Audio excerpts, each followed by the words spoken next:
What's up, y'all? Happy Monday, family. How we doing, guys? How's Happy everybody Monday. doing? You fellas, good to see you fellas. A rare Uncle Flips hiatus last week, but now back. Good to see you. Absolutely. Yeah, and if you guys are on the replay, typically all four of us are live every Monday at 5 Eastern. So come pop in, set a reminder on your calendar, whatever you got to do. Between the four of us, we sold over $20 million on Amazon. So let us know what questions we can answer. And yeah, always a good time. Oh yeah. Whatever questions y'all got, drop them in the chat. Any banter you got, right? We know Adrian will probably be dropping some game on that too, some banter as well. But yeah, good to see y'all. Can I start on Amazon if my account was banned previously? So typically, no. Where we would want to go instead of that is figuring out why your account was banned and helping you get it back. I was live streaming with Chris Grant last night. He has a really good podcast on his page all about fixing that, basically. But if you broke the rules, it's probably going to be pretty hard to get it back under your name or to get. Don't even go there. Well, exactly. Yeah, that's what I'm saying. Like, because that's against the rules. But if you wrongly were deactivated, which could happen, right? Then it's taking the right steps to get it back, which is going to come down to, proving that your supply chain's clean and everything on Amazon there. Yeah, Adrian, we were just mentioning that you were going to be in here, man. Good to see you. Good to see you. Yeah, on the suspension wave, all that kind of stuff. I did see I've seen a lot of people talking about some Section 3s going out I did see today, that, the last couple of days. If you get one of those, you didn't do anything wrong. It's just Amazon. It is true random selection. They're just making sure that you sell legit inventory. So yet another reason to not buy from, sketchy distributor on Telegram, random website that takes a month to ship from China, and they're going to make a new website, sells the same stuff next week, that kind of thing. Just stick to legit stuff. And there's also a good video on my channel. If you do get a Section 3, it'll show you how to appeal it. You didn't do anything wrong. You just got to prove that you buy real stuff. It's funny. I had somebody comment on one of my YouTube videos yesterday saying, "Hey, can you make a video on how to buy products from Temu and Alibaba to flip on Amazon?" And I literally replied, "I'm like, no, that's illegal." Like, no, sorry. Because it's not illegal, but you could well, I mean, in Amazon's technically, I mean, some of it. Oh, true. Yeah, you're right. Yeah, product, if you're like misrepresenting brands, then I guess it's what up, Cassandra? Are there accounting firms that specialize in e-commerce? Yeah. So a couple of us all have interviews with Chris Potter. Yep. Who is a good kind of actual qualified e-com tax guy, basically. So we're not just making stuff up, but yeah, you can go watch one of those interviews. It'll be a bunch of good, like, fundamental information. Some questions. It's good to like get the tax perspective from the small business side and not the like pay every possible cent in taxes, right? So it's like finding that good balance. So go watch that those interviews and all the deductions, for sure. Just like the knowledge, for sure. Yeah, so I just linked that in the chat. G-Body looking like old school G-Body in that interview, low key, and everything. But yeah, the Buy Box Bandits podcast. If y'all never listened to that, we got 192. I think we're gonna start making those again too. We took a couple months off. Yeah, I saw the calendar invite got updated. I think what was it, like Friday or Saturday or something? Yeah, I think we should pick one day and just do like 3 to get back into it, and then just distribute them, obviously. And, who are you guys having next on there? We haven't figured it out yet. But we're Jeff Bezos. Way more unofficial than the Corey Ganim podcast. Yeah, true. You guys have been doing it for way longer than the rest.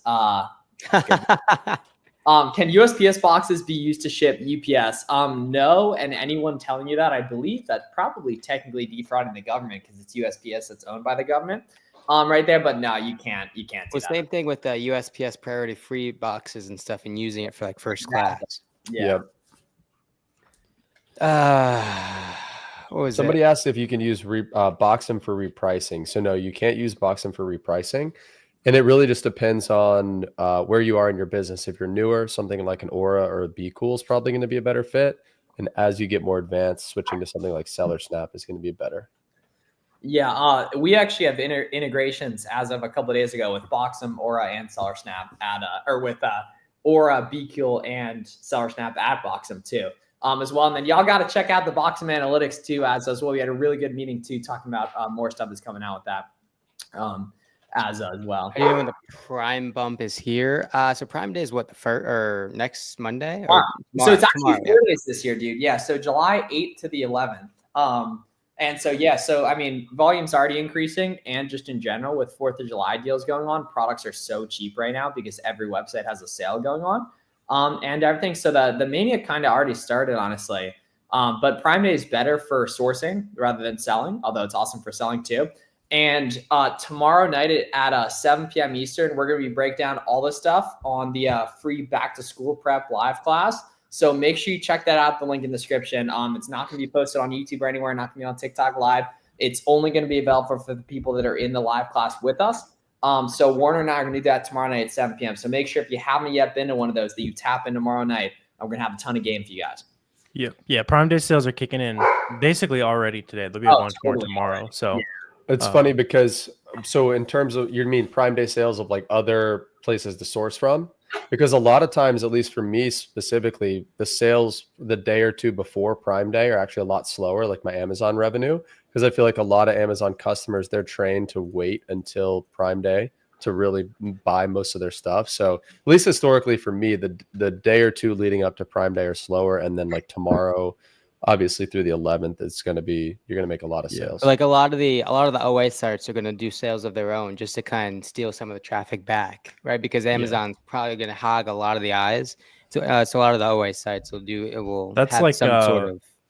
Yeah, that's like probably the better part of Prime Day. Like, especially for OA sellers, it's, you know, the really good Prime Days is probably a, I don't know, 25-30% sales boost, but the real boost is everything being massively more profitable. All the deals, Yes, I need a refresher on KP. Just go to my YouTube channel. Haven't posted in probably like 7 months, but like there's a lot of historical Keeper Product Finder videos that are going to be super, super, super valuable. Dig into pretty much the entire tool. Yeah, if y'all want to see more stuff on that, pop in the free class tomorrow as well. Yeah, true. So good question here from Henry. So Henry says, what's the best OA sites to source that provide invoices? So the first thing would be that you don't really need, or you don't need to worry about invoices at all, right? Check out the video I posted yesterday. It goes into sites you can use for ungating in 2025. And it's going to be a bunch of auto ungate ASINs too, just on Flips4Miles. But when you're a beginner, don't worry about websites to source, like thinking, oh, does Target have good products? Does Home Depot have good products? Does Walmart have good products? Instead, look for products to source, right? So rather than manual sourcing, right, which would be going on random websites and looking at their clearance sections, right? Instead, focus on storefront stocking. So starting out on the Amazon side of things, right? So watch one of Warner and I's product research videos and start out storefront stocking from there, right? And then the nice thing is that all of those listings, all of those brands are pretty much going to be immediately validated as reseller friendly and opportunities you might want to take a look at right there, right? So that's going to be good for you right here. JP says, spent 10 hours and have yet to find my first OA products, seen a lot of and applying these steps. Still on the look. How long did it take you guys to find your first OA product? Yeah, so JP, the key is you actually have gone over probably several, maybe even a dozen plus of your first OA products, right? Stuff that's arbitrage, stuff that you see other people making money on, and stuff that you can see sells well. You just haven't made the numbers work, right? So for example, JP, right, as your, good Uncle Flips, Uncle Corey, Uncle Warner, and Uncle Garrett, right? Let us know what brands you were taking a look at. And if we know the discounts required to make those brands good, we're happy to fill you in. So JP, let us know in the chat what brands you've been looking up, dude. So there was somebody asked a second ago about recommendations for business bank accounts. So personally, I like to bank with local or regional banks. I just find Chase and Wells Fargo, those banks, to kind of be a pain. That's such a Corey take. I mean, it's true. They suck. They suck. And also when you go to apply for like a line of credit or actual business financing, they want your business to kind of fit into the box of the type of business they typically lend to. And I mean, it's pretty obvious that like an Amazon reselling business is not like your traditional business. I bank with a bank that's regional in North Carolina. They've only got like 13 or 14 branches, but I text my loan officer. They, it's just much easier to deal with. So that's the route I would recommend you go. Very boomer answer. Is that where you got your mortgage through as well? Yeah. No, different bank. Yeah. And anything that stores your money generally works, though. Yeah. Don't overthink that part of things. Right. So Charlie says it's better to focus on what you're ungated versus trying ungate brands like Jockey. Not at all, man. So, I've just noticed for whatever reason, people that are worried about ungating get declined so much more than people that aren't. And I hate that it's just an energy thing like that, but it kind of is. And that's, substantiated purely by, just a little bit of data basically, right? But no, man, dude, don't see ungating as like a big obstacle, man. If other people are selling it, so can you, For stores that you can't use tax exempt, do you calculate the sales tax as part of your unit cost of goods sold for that item? Yes. Yeah. So SellerAmp will take care of that. You could also just utilize a prep center in like a Delaware and like a New Hampshire and like an Oregon, and just kind of disregard sales tax altogether. Obviously, you're going to pay for the unit cost per to prep, but in turn, you're going to avoid paying sales tax, which is going to obviously scale with the buy cost of the item. Yeah, good key right there. Is it a good idea to have a prep center in tax-free state? Yeah, tax-free state over nearby. Yeah, unless you're doing wholesale where there's no sales tax. Yep. No real benefit to being nearby. Yeah. And still being nine. Exactly, Charlie. So that's typically going to happen 5, 10, or like 15 times for brand. Just make sure you're submitting the order confirmation email, and you can add in other stuff there too, as well, like a shipping email, delivery email. Like Amazon really wants to see your whole supply chain, right? That the charge came through on your credit card, right? Picture of the product. A really good tip is 2 things: a picture of the shipping label that shows that the package actually came to you from Walmart, Target, wherever, right, with the retailer name, and then also highlight the title anywhere it is in the PDF you're submitting. And all of those documents I just mentioned and pictures, right, put them in one combined PDF together. Sheila asked a good question here. He said it's hard to find good deals storefront stocking because if it's already on Amazon, the product was purchased weeks or months ago on deal. So you want products that are already on Amazon, first of all. Like, you wouldn't want to sell something that's not. And yeah, you're exactly right. On storefront stocking, you're by definition selling something that someone has already sourced before, which usually is a good thing because it is the shortcut to knowing like what products are actually good. And if you want to find stuff that like has lower seller counts, that kind of thing, use those to like inspire new ideas, right? So let's say they're selling the black color of something. Go check and see if the purple has less sellers and so on, right? But also, it doesn't matter if someone has already been selling the product for weeks or months or whatever, right? Because every good product has other sellers on it, right? That's just the nature of it. So don't get too hung up and like, somebody already beat me to it, that kind of thing. It's like, unless you're bringing something back to Amazon, you're always selling something that someone's already beat you to, basically. Yeah. TFP says, I've always gotten gated first invoice. Okay, nice. That's a very good trend, and it's not going to continue, unfortunately. It's not. Yeah, I was like, that's really rare. Yeah. Somebody asked, let's see, if you could only use, where was that question? Basically said, if you could only use 5 tools, what would they be in your Amazon business? You only need 3. 5. Yeah, I was going to say you need SellerAmp, you need Keepa, and you need like a listing tool. Or Pricer 4. Yeah. And even that, I mean, you could argue that you don't necessarily always be like, screw Boxum. No, I mean, makes it easier, but if you're talking like sole requirements, Let's see here. When you read that you need to test by 2 to 4 weeks of product, how do you quantify that? That's a really good question. That's a phenomenal question. Let's do this one up on screen here first as well. Don't worry about it. Amazon doesn't actually want it. I'm sure they might say it, but like, you kind of learn that in those ungates and aisle emails, you never worry about what Amazon says, honestly. Yeah. All right, cool, sweet. All right, next one up. You need, facts. Shout out TFP right there. Facts right there. Okay, Corey, how would you answer this one here?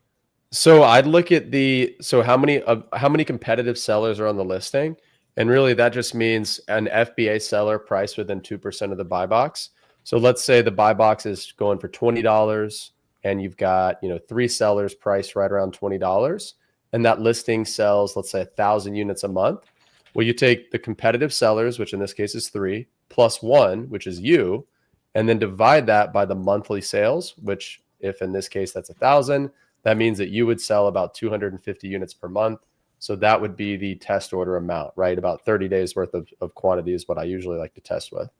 Boom, boom. You guys recommend that 30% ROI covers returns at FBA only? It would be the same thing. Yeah. About the same. BQL seems extremely confusing. What is your recommendation of the best way? Yeah, so we actually, Warren and I both have good BQL tutorials on our channel. You should totally check out BME too. And then the big thing is kind of just like bare bones, like a minimum, a maximum, and then AI win equalizer is typically the mode that makes most sense, or that makes sense for most beginners. Yep. Are we coming up on, is this 3 years of Money Monday or is this two? Two. You haven't even been on the scene for 3 years, Corey. Yeah, I guess you're right. I was just looking at the date. I'm like, wait, you're right. Yeah. Feels like 3. Let's see, TFB. How do you handle Amazon mysteriously saying you sent in more units than you actually did? Yes, that is. You asked if it's free money. That is the closest thing to free money you're going to get on Amazon. I mean, that's something to kind of sorts itself out because you're going to send in the stuff. It's going to be too short. Some other time you're going to be 3 over. Yeah, exactly. They gave you somebody else's units and somebody's submitting a claim to get reimbursed on those basically. And then in the future, the opposite's going to happen. You're going to submit to reimburse and somebody else got some free stuff. Boom. Brand doesn't reply to me what to do. Yeah, so we recommend starting out with online arbitrage rather than wholesale. Wholesale is just significantly harder for beginners. You got to do cold calling, cold emailing and stuff. Meanwhile, with arbitrage, it's significantly easier to get started and everything. Yeah. More video calling for Rose too cool. Yeah, that is good content, man. Corey, appreciate that. Yeah, I've seen a lot of good feedback on the cold call stuff. Yeah, I want to do more of those for sure. I enjoy them, and I feel like they get good feedback. I like the narration beforehand. Corey's like, "Oh, this dude." We're all mute him. Yeah, I'll like put him on mute. I'm like, oh, this guy's an idiot. He's like, "This dude's a moron." Hey, how's it going? My name's Corey. I like to imagine that somebody, like one of the suppliers, found the video. That's the funny thing is like they will never find it. Like I'd be shocked if they were. You never know. You never know. Yeah, we'll see. Yeah. I mean, if they know your name, if they just Google your name, they can go down a whole rabbit hole. They can find you. Yeah, they could. Yeah, just they absolutely could. demolishing. Most of them. But the thing is like the Andy Elliott sales training videos. That guy's a menace. God, that guy's crazy. If you were starting over today with $1,000, what would your first 30 days look like? So, I mean, I'm gonna take y'all's side here, and if you're really brand new and you've only got $1,000, I'd start with arbitrage. And probably not even with online arbitrage, probably more with retail arbitrage. I'd go into, well, first of all, I'd get Keepa and SellerAmp, really just those 2 tools. And then I'd go into your local Target or Walmart and just use the Amazon Seller app and start scanning any products on clearance, find products that one, you're ungated in, and 2, are profitable. And yes, even if you're brand new, there's going to be a lot of products that fit those criteria, and start with those and list them FBM, make a couple of quick sales, go back into the store, grab a few more units, and snowball that $1,000 into $3,000 and then $5,000, etc., and then keep scaling that up. Yeah, you want to be living at Ross. Primary focus there should be just doubling that as soon as possible, turning 1 into 2. Right. Yep. And to Corey's point, FBA or RA to FBM is going to be the fastest way to make $1 on Amazon. And then alternatively, don't ignore used items, right? Your thrift stores, garage sales, books. All those sorts of things have high ROI. Obviously, the used stuff is probably not going to go to Amazon, but Facebook, right? eBay, Poshmark, all those sorts of things. Get creative, right? Turning that 1,000 into 2, you solve for a lot of skills, and then you can continue to iterate on those skills. What is and then, hey, once you get up to 4, you just put it all on black, then you get 8, and then and then you do the same thing, and you get 16, and the entire goal. Guys, tap in. Yeah, the free live class tomorrow, back to school strats right there. A ton of game we don't train else for free too. What is FC transfer and why does that happen? Yeah, so MADMU docket stands for fulfillment center transfer, and it's basically when Amazon's moving your inventory between fulfillment centers, which is totally normal and not something you did anything wrong with, honestly. If you have a product that's asked for 42 units, but the packs are 12s, can I still send in Amazon with the 48 count? Probably. The customers won't be unhappy. The only thing that can happen is Amazon, if they check it and see that it's heavier than the actual item that the weight is, because it's going to be 6 units heavier, then they can fee adjust you and charge you for the fees that you owed them basically on weight. Yeah. I mean, the bigger thing to be concerned about is if you have to validate that inventory anywhere, it's probably going to be more of a headache.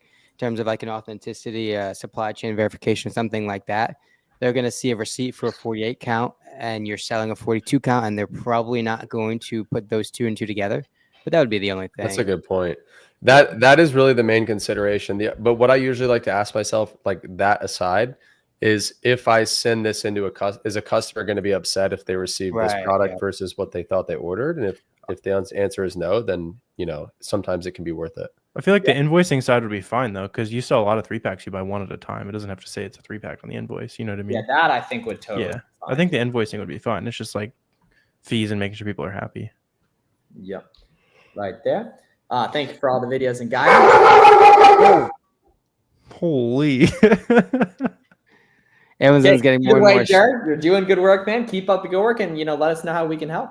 As George's his signature of approval. Amazon always getting more and more. Barking at anything. What? He's like barking at the wall. Amazon's getting more and more strict. Would you guys still buy from wholesalers or just the brand and their author? So that's a really, really good question, right? And I think Corey would agree. In 2025, the best way that we can advocate doing wholesale is directly from the brand or as close to the brand as possible, right? So what does that actually mean? What we would say is reach out to the brand, put primary focus, mission goal, mission critical is going to that brand to get in the account. And if that doesn't work, just simply ask them for referrals for their authorized distributors, right? That's going to be typically one tier below the brand, typically some pretty decent pricing compared to the brand. You can validate exactly that where that inventory is coming from. And most often is the case, you can get supply chain verification going up to the brand if need be, because there was a referral from the brand, right? It gets a little convoluted and people get themselves into trouble and just create extra headaches when you're buying from random company X from Google. You don't know where they're getting their inventory from. You don't know if it's completely authentic, and Amazon's never heard of the company before, right? So the goal should be the brand, if not as close to that brand as possible with a direct linkage to the brand. Yeah, completely agree with that. So awesome question here from Saima says, how can we use a reseller certificate for OA and RA? So for OA, only a minority of websites will accept it, but websites like Walmart, Target, and Lowe's, if you just Google Walmart tax exempt, you'll see the first option on Google has it. And then other websites, you can always ask, hey, to the customer service, hey, is there any way I can purchase these products with tax exempt? I'm a reseller, right? Or I'm a business. And sometimes they'll say yes. The nice thing is that, you can find people in the community to work with. That's what we all did a couple years ago. It made things way easier, and we would get, a lot of that knowledge distributed pretty easily right there, just off of, working with other sellers, or you can just obviously do all the trial and error yourself. And then for retail arbitrage, honestly, it works a lot more places. Just bring that documentation with you so you always have it, and see if sites or stores and sites for that matter will take it right there. And to finish the previous point, right? The other thing with going directly from the brand with wholesale is, just as reverse sourcing is for OA, brand direct wholesale is way easier to qualify, and it ends up being more efficient, right? Because you can come up with a list of 10 products, map them back directly to the brand, and reach out to the brand and say, hey, I need 100 products or 100 units, 200, 1,000 units around this price point. How can we make that happen? As opposed to starting with Google and saying, hey, I want grocery distributors, come up with a list of 50, and you don't really have a sense of, in terms of the pricing, the brands, the products that those distributors have. And again, it's just like way easier to map direct products explicitly back to those particular brands. And even still, right, if a brand puts you onto one of their distribution companies, you know that company is going to have the product that was the initial motivator for the whole chain of events. Do we need the reseller certificate if we have preps in our sales tax free state? Nope. Outside of just questions where you would, products where you would ship to yourself and self prep. Thanks, Garrett. Not forgetting about you. That's love. That's love. Yeah. So Target doesn't accept reseller cert. Yeah, you're right on that. TFB. LOL. You need to send like every other message you think about sending. Yeah. Like maybe every other one. Every other. Yeah. Every other message is good. Any products or categories you guys avoid entirely, even if the numbers look good. The only thing would be like if the numbers look good, but they're like standard ROI and it's a product that gets returned like a ton, or if it's just like insanely inconvenient to ship, or just the goal of eventually being overwhelmed with leads and having like a lot of choice around purely buying like the ones that are most convenient for you to ship or anything, honestly. But other than that, not really. Yeah. Well, also any products where maybe there's an IP risk. So when you're looking at that new offer count, because we looked at one, I think last week on Money Monday, where a guy put a lead in the chat and we were analyzing it. And I told him, I'm like, this product looks really good. But then when we looked at the new offer count, there was a period like 6 months ago where the offer count goes from like 14 sellers down to 2 sellers, just dips. And so I told him, I'm like, because of that one data point right there, even though this product looks good and profitable and high volume, I wouldn't buy it. And I think he understood and appreciated that feedback. But that's really the main thing that I would think of aside from what you already said. Yeah, lots Yeah, of we shippers saying we don't work with online sellers. Yeah, that's why we do online arbitrage. And so, you know, you never really deal with that, right? If you're doing wholesale right over from the get-go, you're going to probably get discouraged pretty quick, unfortunately. Ryan's trolling. He said, what color printer should I get? I know he's smarter than What up, that. Ryan? W Roller right there. Yeah. Cool. All right. Sweet. Thanks everyone for tuning in for another Money Monday. Make sure you follow all these guys on socials. And I posted a really good video breaking down websites you can use to get ungating and just a bunch of good ungating frequently asked questions yesterday too, which you guys should all check out as well. And then tomorrow night at 7 p.m. Eastern, Warner and I are hosting a 100% free back to school live class. It's not going to be on YouTube. The only way to get access is using the link in the description right there. So we'll be breaking down a ton of sauce we don't share anywhere else free. All the steps you need to get going. We'll be there with you answering your questions live too as well. And you get a ton of exclusive content there, all for no cost. So make sure y'all tap in for the free class tomorrow night. And y'all have a great day. Thanks for the love too on the way out, family. See you guys. We appreciate you, family. Y'all be great. Appreciate Y'all you be guys. great. See y'all later. See y'all See you later. back next week.